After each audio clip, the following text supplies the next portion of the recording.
Israel's capital dominating the agenda. The announcement by Washington in December has sparked protests across the world.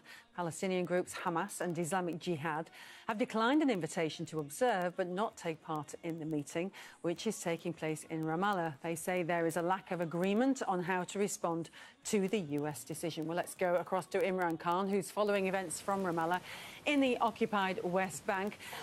Did the president use this speech as a rallying call? What kind of things did he have to say, Imran? It was a very strong speech and absolutely a rallying call, the kind of language he was... And I'm afraid we're struggling to see Imran. Yes, I think we might have to give up on that.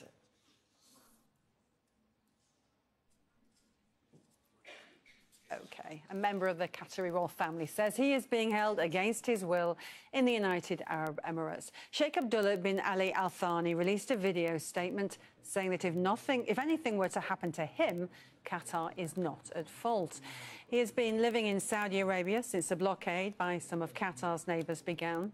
The UAE denies the allegations and says he's free to leave whenever he chooses. Well, we're going to go back to Imran Khan in Ramallah, if possible. Imran, you were cut off just as you started in your prime. So just give us a sense of what the Palestinian president had to say.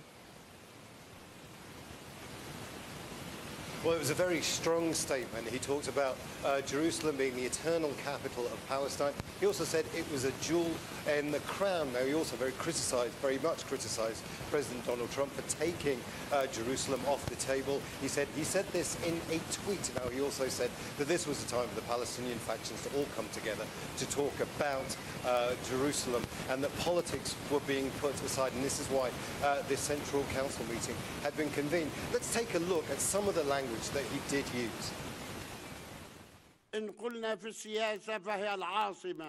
We say that politically Jerusalem is our capital, in our religion it's our capital, and geographically it's our capital.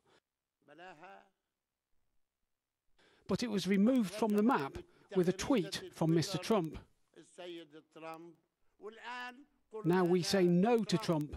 We won't accept his plan. We say the deal of the century is the slap of the century.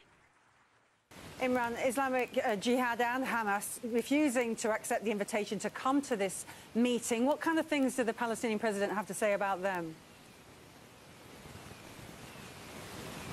Well, actually, he spent a long time talking about the fact that Islamic Jihad and Hamas weren't here. He criticised them for saying that this was the wrong place for a meeting to take place. He said, well, where else would a meeting such as this take place? He was very disappointed that they didn't attend this meeting. He said that this wasn't a political meeting. This wasn't about elections, for example, or any other disagreements that Fatah and Hamas Jihad have indeed had as well, that this was about the future of any everybody needed to get together. So he had very strong words for Hamas and Islamic Jihad, but also there were other smaller factions that refused to come to this meeting as well, so he addressed that.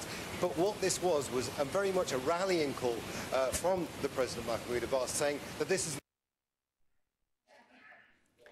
And I think we'll leave Imran Khan there, but many thanks for persevering with that.